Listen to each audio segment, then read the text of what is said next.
किया जैसे सर ने बताया। हाँ हाँ ठीक है सर। तो एनडीए में पता तो होगा, जैसे दो पेपर होते हैं रिटर्न के लिए। तो पहला स्टेप तो रिटर्न होता है, उसके बाद पूरा साइकोलॉजी पे बेस्ड है वो। मतलब बोलते हैं कि तीन टेक्निक होती है, कि जैसे पहली साइकोलॉजी, उसको मतलब पहली टेक्निक को साइक टेक्निक बोलते हैं, दूसरी इंटरव्यू होता है, और तीसरा बोलते हैं फिजिकल होता है। पर वो फिजिकल नहीं होता, वो नॉर्मल एक्सरसाइज होती है, जैसा जो हम सब कर सकें। मतलब ऐसा नहीं है कोई जिम जाता हो वही कर सकता है, या कोई बहुत रनर हो, पूरा एथलीट हो वही कर सकता है, ऐसा नहीं। नॉर्मल का जैसे मैं हूँ, मैं भी कर लूँगा, किया भी है मैंने। तो अभी तक जैसे 2 साल हो गए मेरे को 12th किए हुए। तो 2 साल में कितनी बार एग्जाम हुआ?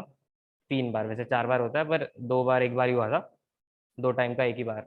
तो तीनों बार मेरा क्वालिफाई हो गया था। और मैं पहले वाले में जब मैं गया था एसएसबी के लिए, तो उसमें मैं स्क्रीन आउट हो गया था। मतलब प्रोसेस होता है, जब एक रिटर्न क्लियर हो जाता है उसके बाद पहले दिन को स्क्रीनिंग बोलते हैं, स्क्रीनिंग प्रोसेस। तो अगर उस दिन क्लियर हो जाए तो उसके बाकी के 5 दिन रखते हैं वो, वरना पहले दिन ही घर वापस। तो पहली बार जब मैं गया था एसएसबी के लिए, मतलब रिटर्न क्लियर करने के बाद एसएसबी के लिए गया था, तो उसमें मैं स्क्रीन आउट हो गया था, पहले दिन ही बाहर हो गया था। और वो था 18 जुलाई 2020। उस दिन मेरा बर्थडे भी था, तो बहुत बुरा लगा था मुझे उस टाइम पे, पर कोई बात नहीं। फिर उसके बाद जब मैं दूसरी बार गया, तो दूसरी बार मैं कोचिंग लेके गया था, मतलब एसएसबी के लिए कोचिंग। रिटर्न तो ऐसे ही हो गया था क्लियर क्लियर। तो एसएसबी के लिए कोचिंग लेके गया था स्पेशली, कि हाँ इस बार करना ही है। तो उस बार मैं रिकमेंड भी हो गया था, बहुत खुशी हुई थी। पर उस टाइम मैं मेडिकल आउट हो गया, मुझे भी नहीं पता था मेरे अंदर क्या था ऐसा, तो मेडिकल आउट हो गया, उसके बाद पता चला। फिर थर्ड टाइम उसके बाद मैं कॉन्फ्रेंस आउट हो गया 2 बार। अभी लास्ट टाइम मैं गांधीनगर गया था उधर, और अभी कुछ टाइम पहले अगस्त में तब मैं बैंगलोर गया था, वहाँ पे भी कॉन्फ्रेंस आउट हो गया। तो सबसे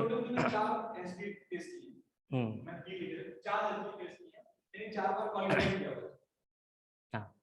तो रिटर्न के लिए सबसे पहले जो 2 एग्जाम होते हैं, एक मैथ्स और दूसरा जीएटी, मतलब जनरल नॉलेज होता है उसमें पूरा, और इंग्लिश भी होता है सेकंड वाले पेपर। तो दोनों दोनों के लिए 2.5-2.5 घंटे मिलते हैं, बहुत टाइम है बहुत। मैथ्स के लिए थोड़ा कम लगता है, पर है वो, मतलब बहुत टाइम है।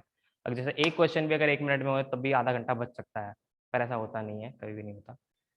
मैक्सिमम जैसे 120 क्वेश्चन होता है मैथ्स वाले में, तो उसमें कितने स्कोर, मतलब कितने करके आने चाहिए। मैं तो मैक्सिमम अभी तक 95 प्लस करके आया हूँ, वो भी इस बार हो गए थे। तो आसान पेपर था, क्या कहूँ यहाँ कि मैं करके गया था जो भी था ऐसा। पर मिनिमम कम से कम 80 प्लस होनी चाहिए, और जिसमें से 70 प्लस सही हो तो उसे कहते हैं कि हाँ अच्छा स्कोर है। मतलब मिनिमम कम से कम 80 क्वेश्चन करके आओ मैथ्स में, और बहुत आसान होता है मैथ्स तो। 11 12 का मैथ्स होता है जनरल, जो मतलब जैसा हम पढ़ते हैं, मतलब इतना हाई फाई भी नहीं कि जैसे जो बुक में एक्स्ट्रा क्वेश्चन दे रहते हैं वैसा कुछ नहीं, बस नॉर्मल जैसे साइन थीटा के ऊपर थोड़ा बहुत क्वेश्चन। और इंटीग्रेशन बहुत आता है उसमें, मतलब जैसे एलजेब्रा, इंटीग्रेशन और कैलकुलस। तो इंटीग्रेशन और मतलब डिफरेंशिएशन की जितनी प्रैक्टिस हो उतनी कम है, क्योंकि अगर डायरेक्ट रिजल्ट याद रहते हैं उस चीज़ के लिए तो वहाँ पे एकदम अप्लाई कर सकते हो और जल्दी जल्दी क्वेश्चन हो जाएगा। तो उसकी बहुत प्रैक्टिस होनी चाहिए एक तो। और पहला ये तो हो गया मैथ्स के लिए। मतलब मैथ्स में तो और भी चीज़ें थी, जैसे मैं लिख के लाया था कुछ थोड़ा बहुत, जो जो होता है। ऐसे से लिखने वाला था नहीं कुछ, लिख लिया।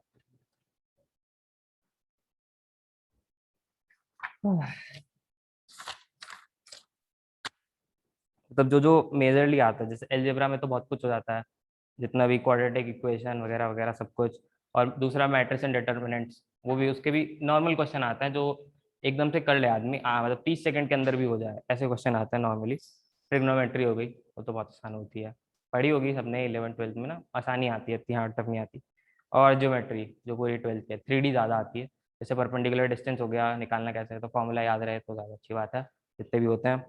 और कैलकुलस तो मैंने बता दिया, डिफरेंशियल इक्वेशन भी आता है, और वेक्टर अलजेब्रा और स्टैट्स, प्रोबेबिलिटी के बहुत क्वेश्चन आते हैं। स्टैट्स से कम आते हैं, क्योंकि स्टैट्स के जितने भी आते हैं वो सब फॉर्मूला बेस्ड होते हैं। जैसे जो फॉर्मूला है 3 metre equal to 2 mean plus mode, सही शायद मैं गलत बता रहा हूँ, पर ऐसा वाला एक फॉर्मूला है जो डायरेक्ट रिलेशन है, तो वो भी आता है उस, मतलब नॉर्मली फॉर्मूला बेस्ड ही होते हैं जो जल्दी जल्दी आदमी कर सके। और प्रोबेबिलिटी के बहुत क्वेश्चन होते हैं, जितने भी बायस थ्योरम, बेस थ्योरम हो गई, बेयर्स थ्योरम जो भी है वो सब।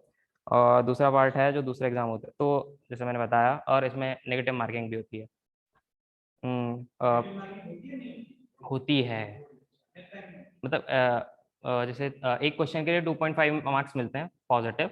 अगर नेगेटिव है तो उसका 1/3, यानी 2.5 का 1/3 यानी 0.83। मतलब अगर तुम एक क्वेश्चन सही करके आए हो और उसके बाद 3 गलत करके आए हो तो तुम्हारा न्यूट्रल स्कोर हो जाएगा 0। समझ आया ना कैसे, यही सब। और दूसरा तो ये पूरा 300 मार्क्स का होता है, मैथ्स, सिर्फ मैथ्स। और उसके बाद जो दूसरा होता है वो 600 मार्क्स का होता है, उसमें 50 क्वेश्चन होते हैं इंग्लिश और 100 पूरा जीके। जीके में क्या क्या, फिजिक्स, 11 12 की फिजिक्स और केमिस्ट्री और बायोलॉजी, वो 11 12 की नहीं लेकिन बायोलॉजी, बायोलॉजी नॉर्मल जैसे जो जनरल साइंस में आती है, जैसे सेल्स के बारे में हो गया, ह्यूमन बॉडी के बारे में हो गया, ये सब इतना नॉर्मल वाला। सबसे आसान यही होता है क्योंकि फिजिक्स केमिस्ट्री तो आदमी भूल भी जाता है बाद में जाके, पर जैसे तुम नहीं भूलोगे तो मैं तो भूल चुका हूँ, मुझे इतना याद नहीं है। और जैसे जनरल साइंस में और क्या क्या, जैसे जो डिसीज होते हैं लैक ऑफ विटामिन की वजह से, ये सब, सी की वजह से कौन सा होता है, डी की वजह से कौन सा होता है। मैं मतलब सीरियसली बता रहा हूँ, मैं कभी भी इस पे ध्यान नहीं दिया, मतलब ये जीके का जो सिलेबस होता है मैं कभी इतना पढ़ के नहीं जाता। नॉर्मल नॉर्मल हो गया, जैसे जो बहुत ही ज़्यादा, जैसे पॉलिटिकल साइंस भी, मतलब ज्योग्राफी आता है, हिस्ट्री आता है और सिविक्स भी आता है पूरा।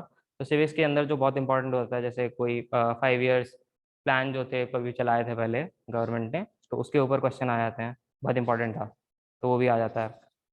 और तो जो जीएटी है वो पूरा 600 मार्क्स का होता है, 150 क्वेश्चन टोटल, और 4 मार्क्स फॉर पॉजिटिव और 1/3 यानी 1.33 नेगेटिव मार्क्स। तो 50 क्वेश्चन होते हैं इंग्लिश और 100 क्वेश्चन जनरल नॉलेज, इसमें फिजिक्स केमिस्ट्री जनरल साइंस, उसमें मेजरली ये सब सेल्स टिश्यू ह्यूमन बॉडी वगैरह वगैरह। हिस्ट्री, और हिस्ट्री में ज़्यादातर फ्रीडम मूवमेंट जो होते हैं गांधी गांधी के टाइम के, और फ्रेंच रेवोल्यूशन, ये सब। और ज्योग्राफी, ज्योग्राफी में तो बहुत कुछ होता है पढ़ने के लिए, और आ भी जाता है, कुछ भी आ सकता है, कुछ नहीं कह सकते क्या क्या ही आएगा। जैसे टाइप्स ऑफ टाइड्स होती हैं, टाइप्स ऑफ क्लाउड्स होते हैं, कुछ भी आ सकता है। मैं भी कभी पढ़ेगा नहीं क्या। अगर तुमने 10th तक की ज्योग्राफी पढ़ी है तो अगर याद भी है तो बहुत अच्छी बात है। और करंट अफेयर्स आते हैं बाकी जो चल रहा है आजकल। और अगर तुम न्यूज़पेपर पढ़ते हो तो इससे अच्छी बात कुछ हो ही नहीं सकती। मैं नहीं पढ़ता हूँ, और मुझे आदत भी नहीं है बिल्कुल भी, अभी भी नहीं पढ़ता हूँ मैं। ट्राई मैंने बहुत किया पर नहीं पढ़ता हूँ मैं फिर भी। अगर तुम पढ़ते हो तो बहुत अच्छी बात है, पढ़ना भी चाहिए वैसे सबको। और इंग्लिश में तो नॉर्मल जैसे ग्रामर हो गया, अगर तुम्हारा ग्रामर सही है, जैसे मोस्टली लोग डीपीएस के बच्चे होंगे यहाँ पे, उनका सही ही होता है। तो केवी के बच्चे थोड़ा वैसे होते हैं, बट डीपीएस के बच्चों का सही होता है, सही में सही होता है। और रिच वोकेबुलरी होनी चाहिए, जैसे synonyms, antonyms, 10 synonyms, 10 antonyms, 10 fill in the blanks, 10 jumbled up, और 10 क्वेश्चन, और मतलब हर साल बदलता रहता है, कुछ भी आ सकता है। सिनोनिम एंटोनिम्स तो पक्का रहता है कि आएंगे ही आएंगे। प्रोवर्ब्स आते हैं, इडियम्स, ये सब आते हैं, इडियम्स जरूर आती हैं, कुछ भी आ सकती है, पता नहीं, गेस नहीं कर पाता, और जो गेस करता है वो मोस्टली गलत ही हो जाता है। पढ़ रखी है तो बहुत अच्छी बात है। और सिनोनिम एंटोनिम्स, इसके लिए तो कोई प्रैक्टिस नहीं होती, मतलब ऐसा नहीं है कि तुम एक दिन पहले पेपर के 2 3 दिन पहले 100 सिनोनिम्स लेके बैठो फिर उन्हें करो, तो कोई फायदा भी नहीं होगा उसका। अगर तुम पढ़ते हो, जैसे अपने इंग्लिश के चैप्टर्स ही हो गए, तो उसके इस पे डिक्शनरी लेके बैठते हो साथ में कि हाँ ये वर्ड है, तो उसमें लिखा रहता है डिक्शनरी में भी कि हाँ ये सिनोनिम्स है, तो उसी तरह से रिच वोकैबुलरी होती है, तो वही फायदा लाती है। और मतलब ये नहीं कि एक दिन पहले पढ़ोगे तो कोई फायदा नहीं होगा उससे। और मैथ्स का जैसे मैंने बता दिया पूरा। और बाकी जीके में तो इतना कुछ नहीं होता, जैसे करंट अफेयर्स हो गया, ये सब तो डेली न्यूज़ पढ़ने से ही आता है। कट ऑफ जैसे टोटल 900 हो गया, मैथ्स का 300 और 600 उसका कट ऑफ रहती है, मतलब टोटल 900 तो कट ऑफ रहती है मोस्टली 360, मतलब एवरेज मानो तो 350 रहती है एवरेज। तो कभी कभी 340 भी हो जाती है, कभी 360 भी होती है, कभी ज़्यादा भी हो जाती है। मेरे टाइम में तो इतनी रही है, 360 370। और स्कोर अगर तुम्हारा आराम से 400 प्लस है तो बहुत सही है, मतलब उस मतलब जैसे बाद में मेरिट का भी चक्कर रहता है ना, जब सब खत्म हो जाता है, मेडिकल भी हो जाए, उसके बाद मेरिट का चक्कर रहता है। तो अगर तुम्हारे आराम से 400 प्लस है, 410 430 प्लस 450 प्लस है, तो आराम से मेरिट है ना, कोई नहीं रोक सकता। तो इतना स्कोर तो होना चाहिए। 300। हाँ हाँ, बहुत मुश्किल होता है सर। मतलब मैं मैथ्स ही पढ़ के जाता हूँ, मतलब अब जैसे लास्ट अटेम्प्ट में था, इतना मैंने मैथ्स पे ध्यान नहीं दिया था क्योंकि मुझे पहले से ही आती थी। जब मेरा सबसे पहला अटेम्प्ट था उसमें तो 11th मैं 12th में था तब, तो मैंने पूरी 12th पढ़ी भी नहीं थी मैथ। तब मेरी मैथ इतनी खास नहीं गई थी, मतलब मैं कितने 60 70 क्वेश्चन करके आया था। और उसके बाद जब मैं करके आया तो तब मैंने, जैसे जेई का पेपर होता है, मैंने जेई भी दिया था, उसमें मेरी इतनी कुछ खास नहीं आई थी, पर मैं उस टाइम ही मैथ्स अच्छे से पढ़ के गया था। तो उसी के टाइम पे जो शॉर्ट फार्मूले होते हैं, जो फार्मूले जेई के लिए किए थे कि हाँ sin 10 sin 20 sin 30 का जो फार्मूला होता है वो सब पढ़ के गया था अच्छे से। तो वही सब काम आया। उसके बाद मैंने कभी मैथ्स ऐसे पढ़ के नहीं देखा कि स्पेशली मैथ्स खोलूँ एनडीए के पेपर के लिए कि हाँ मैं मैथ्स पूरा पढ़ना है, ये पहला चैप्टर करूँगा दोबारा से। तो वही है, अगर तुम फॉर्मूले वाला सिस्टम सबसे सही है क्योंकि उसमें क्वेश्चन भी डायरेक्ट फॉर्मूला बेस्ड ही आते हैं। ऐसा नहीं आता कि तुम्हें मतलब कि पूरा डिराइव करना पड़े कुछ नया फॉर्मूला। जो सिंपल फॉर्मूला करा रखे हैं वही सब आता है, उन्हीं को बस लगाना होता है और सिंपल हो जाता है। अब इसके लिए क्या करना चाहिए, अब 11 12 की तो तुमने पढ़ी रखी, मतलब 12th का भी चल रहा होगा, तो जो चैप्टर कर लिए हैं उनके तो फॉर्मूले होंगे ऑलरेडी, याद भी होंगे सबको, मेमोराइज होंगे अच्छे से। जिनके नहीं किए हैं तो उनके या तो थोड़ा बहुत पढ़ लो, या बस फॉर्मूले किसी तरह, मतलब फॉर्मूले देखो और क्वेश्चन में कैसे लगाना है उन्हें, ये सब देखो बस। और इसके लिए एक तो टीचर है, सर ने बताया होगा शायद, ने पढ़ी होगी कहीं, मतलब है होगी।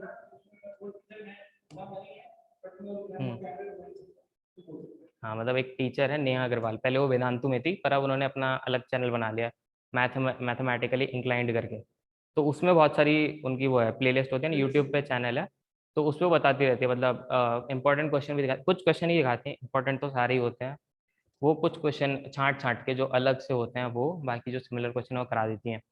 तो उनके अलग अलग प्ले लिस्ट हैं, जेई के लिए भी है, एनडीए के लिए भी है। तो एनडीए वाली बहुत सही है उनकी, और वो फॉर्मूला शीट्स भी बनाती हैं खुद ही हैंडमेड, वो सब भी डाल के रखती हैं उस पर प्ले लिस्ट के नीचे अंदर लिंक वगैरह। तो वो भी सही है, या तो तुम अपना खुद फॉर्मूला की लिस्ट बना लो, वो भी ज़्यादा सबसे अच्छी है। टाइम कहाँ लगता है, क्योंकि अगर तुम एक मैथ का चैप्टर करने बैठो तो आधे घंटे में पूरा फॉर्मूला लिस्ट बन जाती है, उसके बाद क्वेश्चन ही क्वेश्चन होते हैं।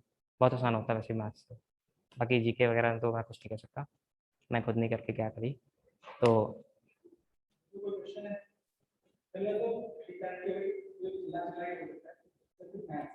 मैथ्स बहुत इंपॉर्टेंट है, मतलब ऐसा नहीं है कि अगर तुम मैथ्स में बहुत कम करके आए हो और जीके में कम करके आए हो तो तुम्हारा नहीं होगा। पर अगर दोनों पेपर में एक रेप्यूटेबल स्कोर है तो बढ़िया है, दोनों पेपर में। ऐसा नहीं है कि मतलब होता है सर, थोड़ा तो होता है, मतलब नए नए वर्ड्स आते हैं उसमें बिल्कुल, जो तुमने कभी ना पढ़े हो, बस में गैस ही लगाना पड़ता है। अगर कोई ज्यादा अच्छा है, जैसे नॉवल पढ़ता हो कोई, तो उसे पता हो, जब मूवी देखता हो इंग्लिश में पुरानी पुरानी भी देखता हो तो उसे ज्यादा पता रहता है।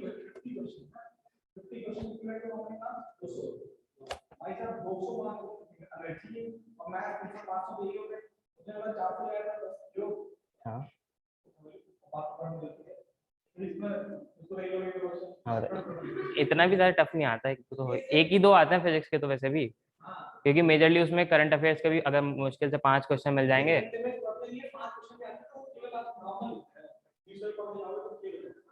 ज्यादा क्या आता है उसमें, एक तो जनरल साइंस आती है ज्यादा, क्योंकि सबने वही पढ़ी हुई होती है।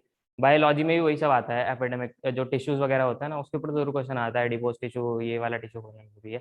तो नॉर्मल बायोलॉजी आती है, अगर तुम मतलब पीसीएम वाले हो तो ऐसा नहीं है कि तुम्हें पढ़नी पड़ेगी, नॉर्मल बायोलॉजी 10th तक की, वही सब होता है नॉर्मल। तो डाउट्स हैं किसी के कुछ?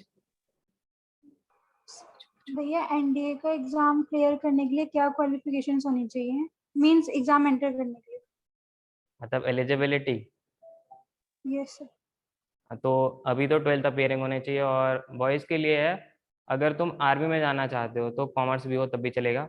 और बायो का इतना वो नहीं होता, पर मैथ्स होनी चाहिए अगर तुम एयरफोर्स या नेवी में जाना चाहते हो, नेवल कमांड्स इतनी होती है। और गर्ल्स के लिए तो बायो भी है उसमें, पर अगर तुम्हारे पास बायो है, गर्ल्स में बायो है, तो तुम सिर्फ आर्मी विंग में जा सकते हो।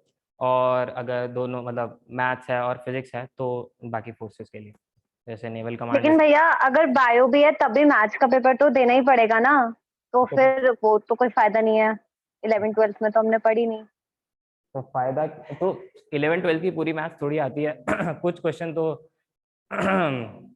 वो होगा ना, कैलकुलस भी तो होती है, वो तो तुमने पढ़ी होगी फिजिक्स में।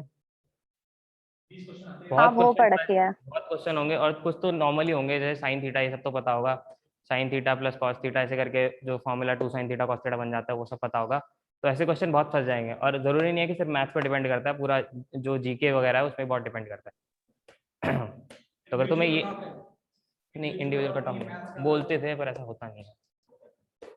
तो अगर कोई बच्चा बायो से भी है तो बेसिक्स मैथमेटिक्स अगर में आती है, दैट इज बेसिक मैथमेटिक्स मैंने पढ़ाई है, लेकिन फिर जीके पढ़ के जाना पड़ेगा ना, बहुत ज्यादा।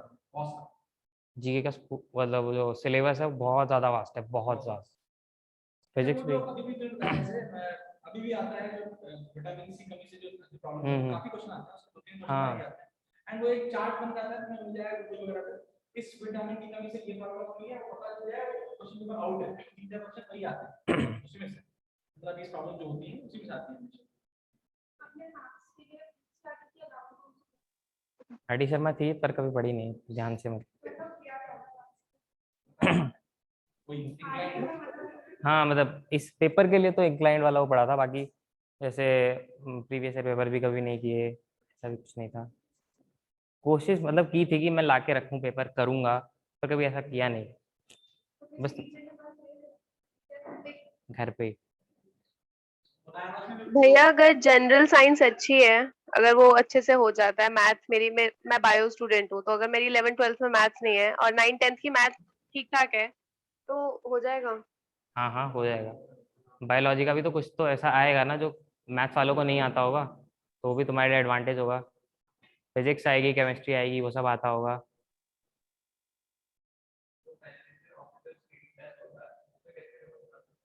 रीजनिंग रीजनिंग रीजनिंग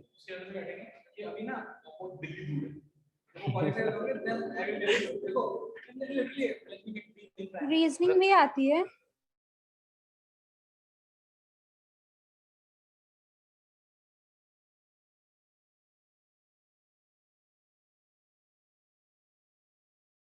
क्या 5 दिन? पहले दिन होता है तुम्हारा साइकोलॉजी, उसमें तुम्हारे अलग मतलब टेस्ट तो बहुत जल्दी खत्म हो जाता है, 2.5 घंटे का एक दिन टेस्ट। उसके बाद खाली है पूरा, घूमो तुम, कुछ नहीं करने को है तुम्हारे पास, पूरा मस्ती करो उधर।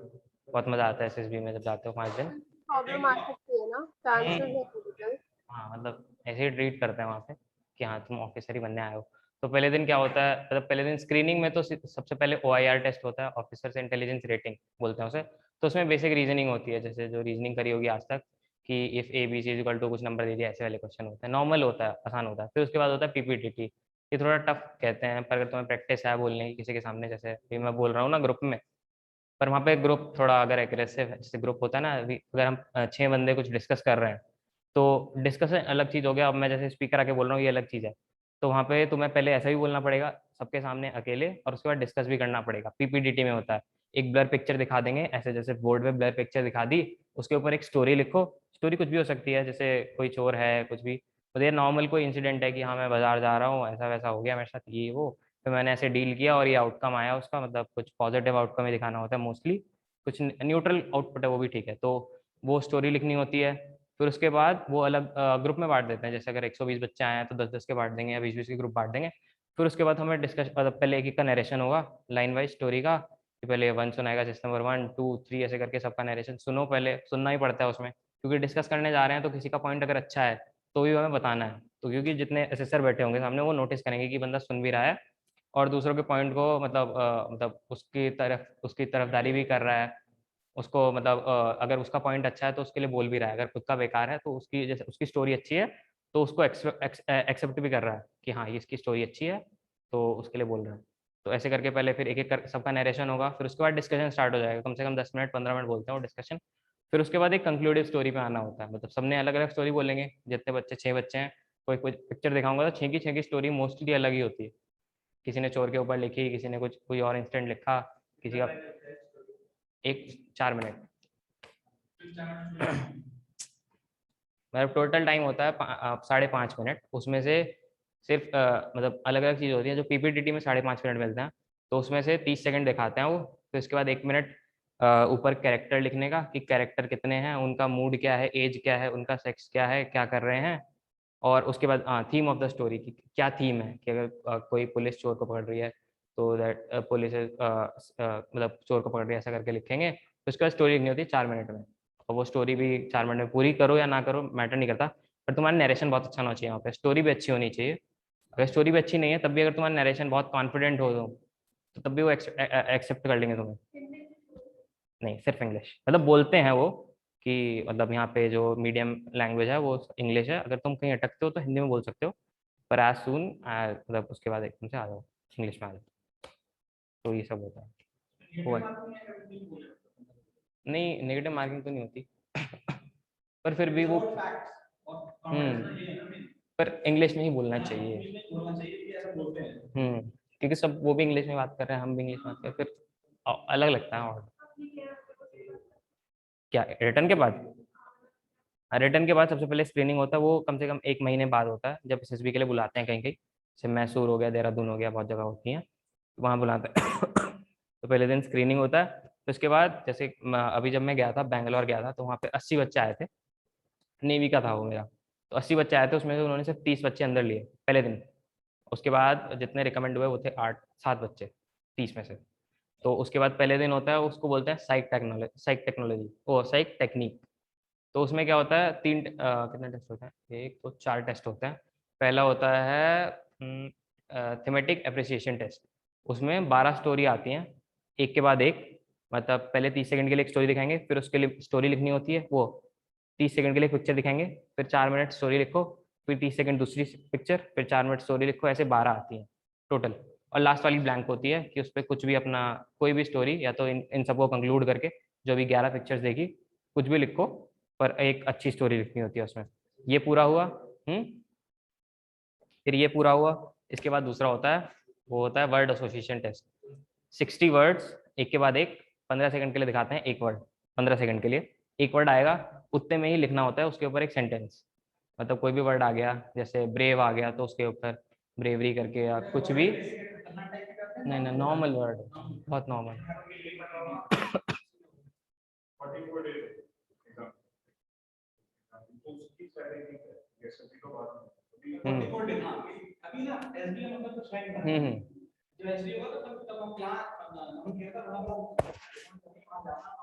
अच्छा बड़ा था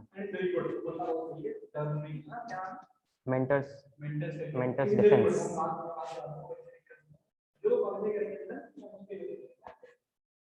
Let me tell you, written is very easy. मतलब बार-बार बोलो, लेकिन पूरा ओवरऑल तो वेटेज दोनों कैंडिडेट का भी है, एसबी का भी।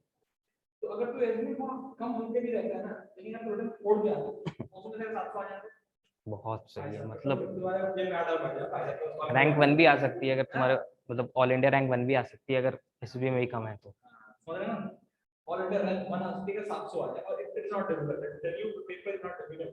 मैंने एक दिन में पढ़ा है, मैंने 111 नंबर क्वेश्चन किया था।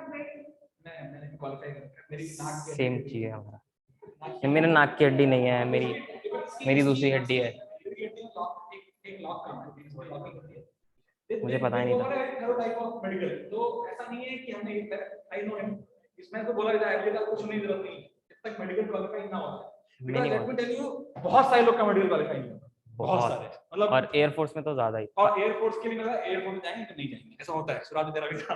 तो नॉर्मली क्या है कि कई लोग बोलते हैं आईआईटी से डिफिकल्ट पेपर क्या है, तो ये पेपर डिफिकल्ट नहीं है, बहुत इजी है, लेकिन ये जो प्रोसेस है बहुत डिफिकल्ट है, and you can not fake it. मतलब अगर तुझ में है तो ये तू अपने आप तेरे को you will go through. SB तो तू फेक कर ही नहीं सकता। एसबी में जो बंदे बैठते हैं, दे आर लाइक गॉड्स, उनको उन्होंने दिन भर यही काम किया एंड दे सी कि हाँ तू लायक है कि नहीं उस पर्टिकुलर वर्दी को पहनने की, सीधी सी बात। तो अगर तुझे सच में पैशन है हाथ पे पहनना है, उसका कारण कई बार क्या होता है कि हाँ वो बंदा, मेरा दोस्त, आई हैव मेनी फ्रेंड्स वो जो कि मेजर वगैरह है, मेरे बहुत मेरे क्लासमेट्स हैं, लेकिन मेरा प्लान नहीं था, आने को बात अलग है। लेकिन जिस बंदे का प्लान है, उसका पहला स्टेप है पेपर फोड़ के आना, और पेपर फोड़ने का आसान तरीके से बता दिया, मैथ फोड़ना। मैथ फोड़ने के लिए भी इसने बता दिया, उसमें मेरे ख्याल से 10 दिन में हो जाती है पूरी की पूरी। जो जो ये प्लेलिस्ट बता रहा है, अगर वो प्लेलिस्ट आप रेफर करते हैं तो मेरे ख्याल से 10 दिन के अंदर आपकी पूरी मैथ्स तगड़ी हो जाएगी। 10 दिन बाद में हो जाएगा आपसे, बहुत आराम। 15 दिन में तो ऐसे हो जाएगी 120 से 2-2 घंटे के लेक्चर है आराम से, 1-1 घंटे के भी हैं सिंपल चैप्टर्स। इस मैं से बोलूंगा कि जो मैं अब मैंने जब ये पढ़ने की तैयारी कर रहा था, तब मैंने इसको ढूंढ के दिया था, एक पीडीएफ फाइल, उसमें सब कुछ है ना, सारे ही थे। तो वो पीडीएफ फाइल पता नहीं कहां से मैंने गूगल की थी, तो तू गूगल करके अगर तेरे पास हो, वो तो मैं YouTube से देख के भेज दूंगा। प्लेलिस्ट अब अच्छी बना रखी है, अच्छे से बना के भेज देना, मैं इनको फॉरवर्ड कर दूंगा। तो देखिए मैं इनको डायरेक्टली फॉरवर्ड नहीं करूंगा, क्योंकि वो इफ यू अंडरस्टैंड, समझ में आया ना, तो ये फॉरवर्ड कर देगा, कहीं नहीं अपलोड करवा दूंगा कहीं ना कहीं। तो तुम डाउनलोड करो, मैथ की तैयारी करो, न्यूज़पेपर पढ़ो। अगर 40 दिन बाद पेपर है तो न्यूज़पेपर इन 40 दिनों का ही पढ़ना है, उससे ऊपर नहीं पढ़ना है। जिस दिन नोटिफिकेशन आता है उसके बाद जब पेपर होता है बेटा, तो जो जो जो जनरल साइंसेज है वो तो सब कहीं से भी आ सकती है, लेकिन जो करंट अफेयर्स है वो उन 40 दिनों की ही होती है। इट टेक्स मेरे को पूरा न्यूज़पेपर पढ़ने में, तुझे लगता है मेरे पास समय होता होगा? मैं पूरा न्यूज़पेपर 4 बार पढ़ता हूँ, सुबह से लेकर शाम तक। बहुत पूछना कहाँ पढ़ता हूँ, लेकिन पढ़ लेता हूँ। व्हाट आई मीन टू से इज कि 4 बार पढ़ने में टेक, ये नहीं पूरा एक लाइन पढ़नी है, बस उससे ऊपर ऊपर पढ़ ले। क्या ये हुआ, ये हुआ, ये चल रहा है। Go for editorials, go for a very simple type of paper, don't go for Hindustan Times, तो सॉरी द हिंदू। उसका कारण है, द हिंदू पढ़ने में बहुत एफर्ट लगता है, और एफर्ट तुम्हारे लगाने का तुम्हारे पास टाइम नहीं है। It will only be always be a कहते हैं ना एनडीए की तुम पार्ट टाइम तैयारी करते हो, अगर फुल टाइम कर रहे हो बहुत ही अच्छी बात है, फुल टाइम तैयारी कर रहे हो तो फुल टाइम नंबर भी आने चाहिए, 900 में 700 आने चाहिए कम से कम। But the Times of India, Hindustan Times और एक चैनल भी है we on the world is one, हाँ तो ये उस पे एक शो आता है ग्रेविटास, बहुत अच्छा शो आता है, यूट्यूब पे भी है वी ऑन करके, मतलब चैनल। कोई लिख लो या तो ये मेरे को व्हाट्सएप कर देगा, मैं फॉरवर्ड कर दूंगा। रोज लाइव स्ट्रीमिंग भी होती है यूट्यूब पे, ग्रेविटास नाम है उस। ये आवाज कैसी आ रही है? बॉयज के लिए तो जून में बंद हो गया था, अब नेक्स्ट ईयर आएगा। नेक्स्ट ईयर अभी पहले वाला होगा तो अप्रैल में होता है, तो जनवरी या फरवरी में, जनवरी में होता है वैसे, तब तक बंद हो जाता है।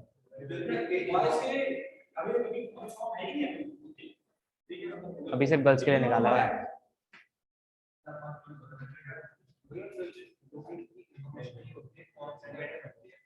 यूपीएससी तो उस पर नोटिस आते रहते हैं कि कौन सा एग्जाम होने वाला है, कब होएगा, बाकी सोशल मीडिया पर तो सब पता रहता है। क्या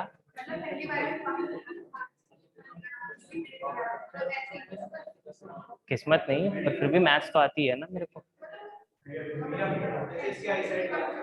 पर उस बेसिक ही आता है मैथ्स। भैया जो आप प्लेलिस्ट बता रहे हो, अगर उसको मैं देखूंगी तो मेरे, अब मैं बायो क्यों तो भी हो जाएगा? हाँ हाँ, बहुत नॉर्मल प्लेलिस्ट है वो, टीचर भी अच्छी है वो, सुंदर। क्या अगर ज्यादा खराब है, लिमिट होती है ना एक, जैसे एयरफोर्स में बिल्कुल परफेक्ट आई चाहिए, वो भी पायलट के लिए, ग्राउंड ड्यूटीज के लिए थोड़ा वो है ऊपर नीचे, 6x6 चाहिए होती है, अगर थोड़ा भी ऊपर नीचे है तो जैसे आर्मी में चल जाता है, चश्मे लगाने देते हैं, और नेवी में नहीं चलता। देख लेना अपनी चेक करा के कितनी ऊपर नीचे है, और फिर मेडिकल स्टैंडर्ड चेक कर लेना।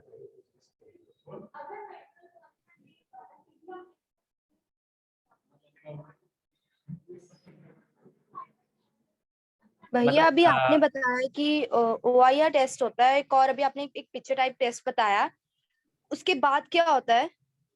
उसके बाद अलग 5 दिन का प्रोसेस होता है, इंटरव्यू और साइकोलॉजी और ग्राउंड में जितने एक्टिविटीज होती हैं वहाँ पे जाके वो सब होता है। और इसका मेडिकल भी काफी लंबा होता है, मतलब स्टे करना पड़ता है ना, आई थिंक अब तो बहुत लंबा होता है।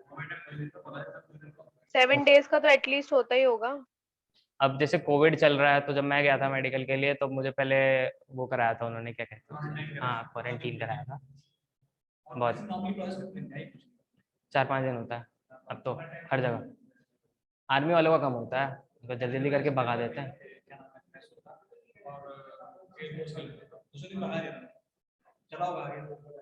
कैसे भगा दिया आपको?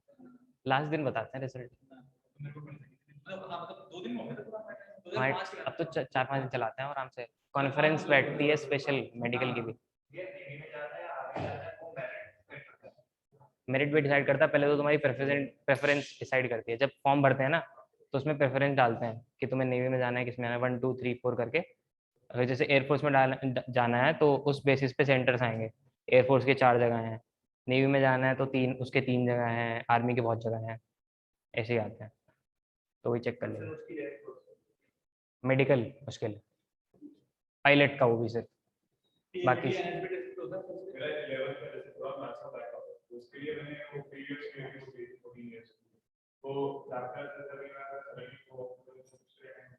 नहीं है टाइम,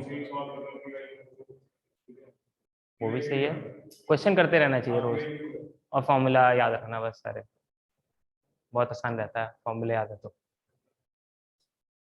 जो प्लेलिस्ट भेजेगा ये उसको देखना है, एकदम कहते हैं ना एकदम रूल बुक की तरह, और उसकी कॉपी बनानी है, ऐसे बनाई थी नहीं बनाई थी व्हाट इज मीनिंग की उसको देखने से काम होता है। आई हैव सीन दैट कि वो भाई साहब जबरदस्त रहता है, सब बता वैसे कर लेंगे। और करंट अफेयर्स में मतलब जैसे सर ने बताया ना 40 दिन का न्यूज़पेपर पढ़ने से इतना नहीं, सिर्फ इंपॉर्टेंट इवेंट्स होते हैं ना वो, जैसे न्यूज़पेपर तो रोज पढ़ना चाहिए, कुछ भी आ जाता है, पर जैसे पूरे पास्ट 1 ईयर के जो इम्पोर्टेंट इंसिडेंट हुए वो उसमें से भी कुछ भी पूछ सकते हैं, नेशनल न्यूज़ के इंटरनेशनल सब कुछ। हाँ नहीं पता नहीं इतनी जल्दी चेक कर लूंगा सर, मैं इतना मैंने सोचा नहीं कभी। वैसे एज पे डिपेंड करता है, 19.5 साल से पहले पहले 19.5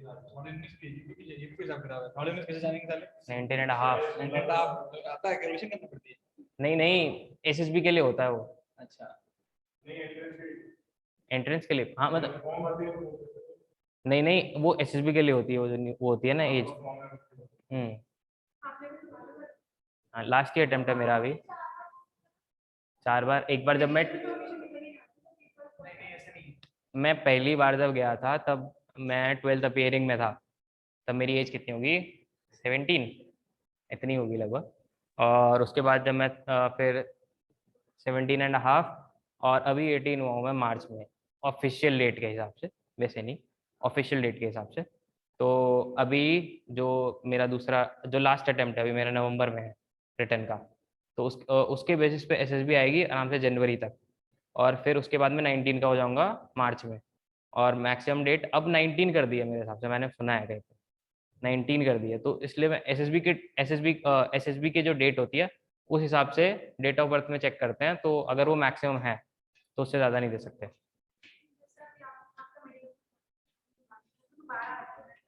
हाँ मैं वही बता रहा हूँ ना, मैं जब रिकमेंड हुआ था तब उसके बाद एयरफोर्स वालों का PABT होता है, मतलब जो पायलट बनते हैं ना वो सब, वो एक टेस्ट होता है PABT बोलते हैं उसे, pilot aptitude battery system test ऐसे करके।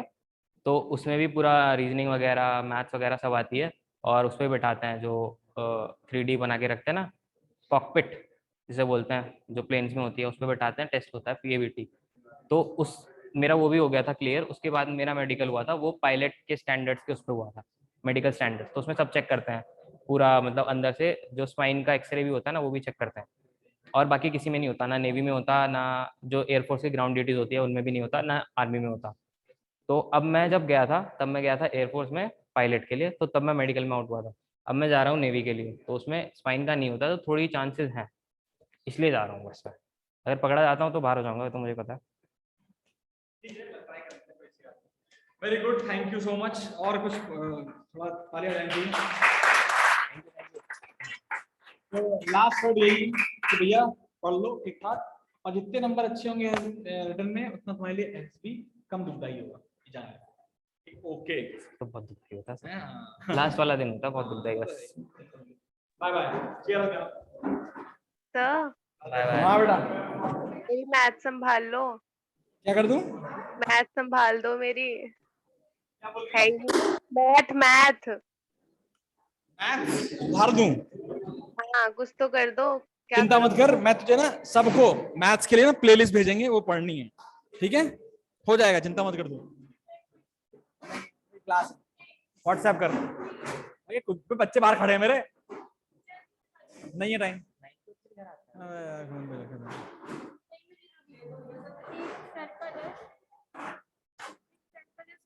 यहाँ पे एक इंसान और एक डॉग भी है, जो डॉग है वो इंसान की डबल स्पीड से भागता है।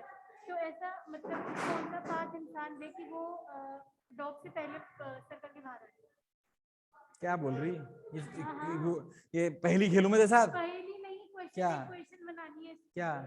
एक डॉग है और एक इंसान है, तो क्या है कि जो डॉग है वो इंसान की डबल स्पीड से भागता है, ये इसका ये रेडियस है सर्कल का। तो जो इंसान है वो कौन सी मतलब डायमीटर से चले, किस तरीके से चले कि वो डॉग से पहले इस सर्कल के बाहर आ जाए? दीपक सर ने दिया है क्वेश्चन वो अच्छा लिख के दे, अभी ऐसे नहीं समझ में। अंग्रेजी बोल देना, मैं कर दूंगा, तू बता।